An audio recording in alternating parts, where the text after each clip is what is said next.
Shadows of Deception, a journey through Republican political intrigue. In the shadowy corridors of America's history, the Republican Party's whispers of deceit echo through time. This is a tale of power seized through manipulation, ambition shrouded in dishonesty, and the relentless lengths they pursued to grasp the reins of leadership, often at the expense of the very principles they profess to uphold. Chapter 1: The Compromise of 1877. The year was 1876, and the nation was still healing from the scars of the Civil War. The presidential election between Democrat Samuel J. Tilden and Republican Rutherford B. Hayes was one of the most contentious in history. Tilden won the popular vote and was just one electoral vote shy of victory. However, 20 electoral votes from 4 states were disputed due to allegations of electoral fraud and intimidation. Behind closed doors, Republican leaders orchestrated the Compromise of 1877. In exchange for the presidency, Hayes agreed to withdraw federal troops from the South, effectively ending Reconstruction. This deal not only secured Hayes's position but also abandoned African American rights in the South, leading to nearly a century of segregation and disenfranchisement. Chapter 2: The Silent Coup of 2000.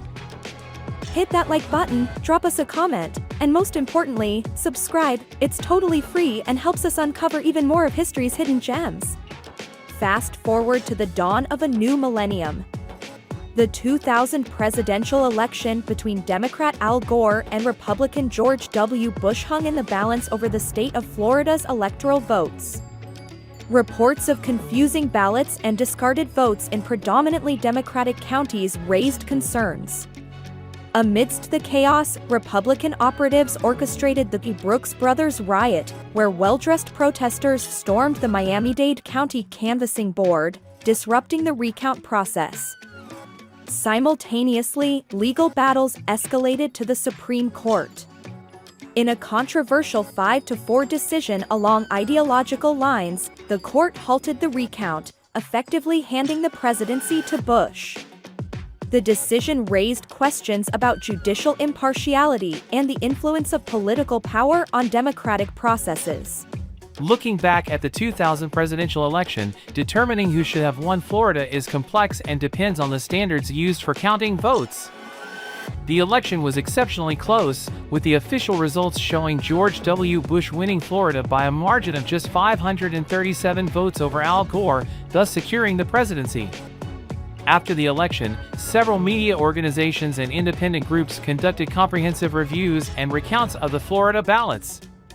Notably, a consortium including the New York Times, the Washington Post, CNN, and others undertook a detailed analysis. Their findings indicated, under strict counting standards, if only fully punched ballots, clear indications of voter intent, were counted statewide, Bush would have maintained his lead. Under inclusive counting standards, if the recount had included all ballots where voter intent could be discerned, including those with hanging chads or marks not fully punched through, Al Gore might have emerged as the winner. Moreover, the recount that was halted by the Supreme Court was limited to selected counties that Gore's team had requested. In these counties, depending on the counting standards applied, the outcome could have swung either way. It's also important to consider factors like the butterfly ballot design in Palm Beach County, which likely led some voters to mistakenly vote for a third-party candidate instead of Gore, and the purging of voter rolls, which may have disproportionately affected minority voters.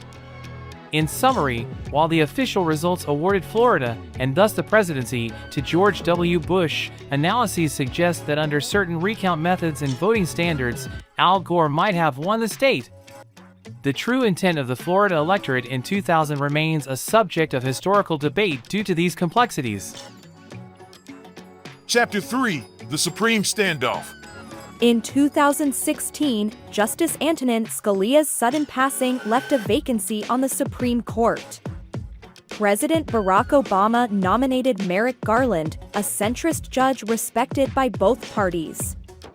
However, Republican senators, led by Majority Leader Mitch McConnell, refused to hold hearings or a vote, citing that it was an election year and the next president should make the appointment. Contradicting their previous stance, in 2020, after the death of Justice Ruth Bader Ginsburg, Republicans rushed to confirm Amy Coney Barrett just weeks before the presidential election. This swift reversal showcased a strategic manipulation of Senate rules to shift the ideological balance of the court in their favor. Chapter 4: The Art of Suppression. Throughout recent decades, various states with Republican-led legislatures have implemented laws that critics argue suppress voter turnout among minority populations. Strict voter ID laws, purging of voter rolls, and limiting early voting hours disproportionately affect communities that traditionally lean Democratic. In North Carolina, a 2013 law was struck down by a federal court, which stated that the provisions targeted African Americans with almost surgical precision.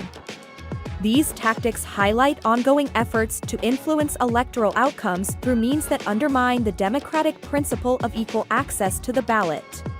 These contemporary tactics bear a troubling resemblance to the Jim Crow-era laws that systematically disenfranchised black voters through poll taxes, literacy tests, and other barriers designed to circumvent the 15th Amendment.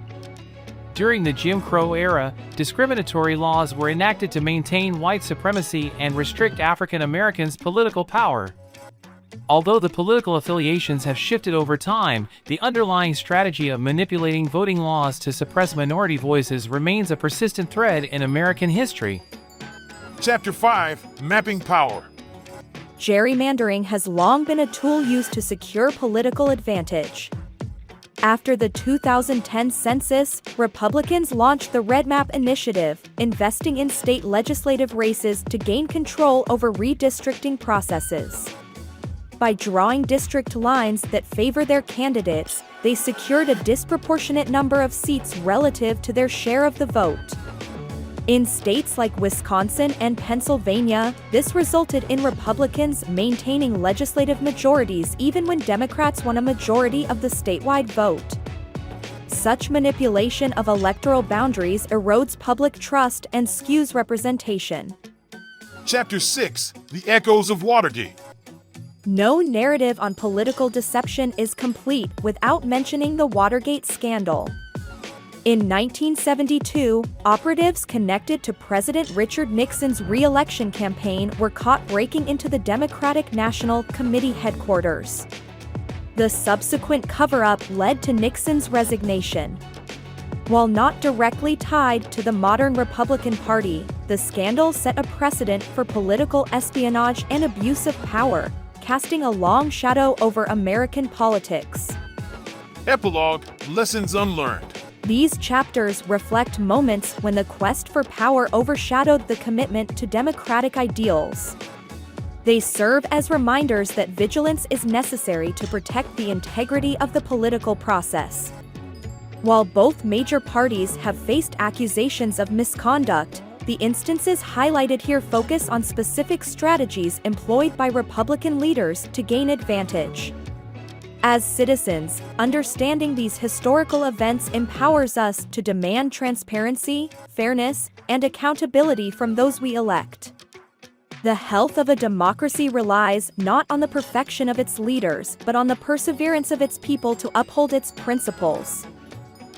Hit that like button, drop us a comment, and most importantly, subscribe. It's totally free and helps us uncover even more of history's hidden gems.